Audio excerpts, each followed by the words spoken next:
ये महाभारत का युद्ध जब खत्म होने वाला था ना, जिस समय सारी सेना कौरवों की मारी गई ऑलमोस्ट, तो उस समय थोड़े से ही सैनिक बचे थे, कुछ धनुर्धर थे और कुछ महारथी बचे थे, और दुर्योधन के सारे संगी साथी मारे गए। उस समय की बात है। तो दुर्योधन छिप कर बैठ गया कहीं, तो उसको ललकारने के लिए पांडव लोग गए। उन्होंने उसे ललकारा तो दुर्योधन कहता है कि मैं तुम सबसे बहुत नफरत करता हूं, परंतु अब मैं युद्ध जीतने के लिए नहीं इसलिए जीतना है क्योंकि मैं यह सिद्ध करना चाहता हूं कि मैं ही श्रेष्ठ हूं। अगर अब मैं युद्ध भी जीत जाता हूं तो ये जो जीता हुआ राज्य है ये भी मैं पांडवों को ही दे दूंगा, क्योंकि जो लोग मुझे इस सिंहासन पर बैठे देखकर खुश होते वो तो सब जा चुके हैं। अब ना तो मामा शकुनी बचे हैं, ना ही अंगराज कर्ण है, पितामह नहीं है, और फिर द्रोणाचार्य भी मारे गए हैं। तो अब कौन मुझे देखकर वहां खुश होगा? तो अगर मैं युद्ध जीत भी जाता हूं तो भी मैं पांडवों को ही दे दूंगा, परंतु मुझे युद्ध जीतना है।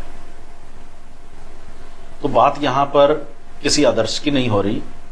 दुर्योधन कहता है कि मुझे जिद है, और जिद में लोग मारे जाते हैं, कुछ लोगों को जिद हो जाती है। दुर्योधन जिद का ही परिणाम था, जिद में मारा गया। उसको ये आदत थी बोलने की कि मैं एक नया पैसा नहीं दूंगा पांडवों को, एक गांव भी नहीं दूंगा, एक सुई की नोक जितनी भूमि भी नहीं दूंगा। ये तो जिद हो गई ना, ये कोरी जिद है। अब देखो, जब आपकी तरक्की होती है तो आपको दोस्त और दुश्मन सभी चाहिए होते हैं, क्योंकि जब आपसे ईर्ष्या करने वाले लोग ही नहीं होंगे तो फिर आप जलाओगे किसको? आपको देखकर खुश कौन होगा? आप स्वयं अपने आप को देखकर खुश होंगे, आपका दिल नहीं लगेगा। आपकी जब तरक्की होती है ना तो आपको सभी चाहिए होते हैं। आपकी तरक्की के बाद कोई आपका दुश्मन नहीं होता।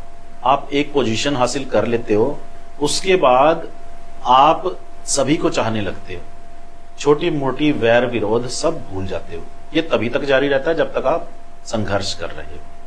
तो अपने आप को इतना बड़ा बना लो कि हर आपका दुश्मन आपको मित्र की तरह लगने लगे, कि उनसे अब वास्ता खत्म हो गया, अब मुझे इनसे शत्रुता की कोई आवश्यकता नहीं, अब मेरी इनसे लड़ाई ही खत्म हो गई।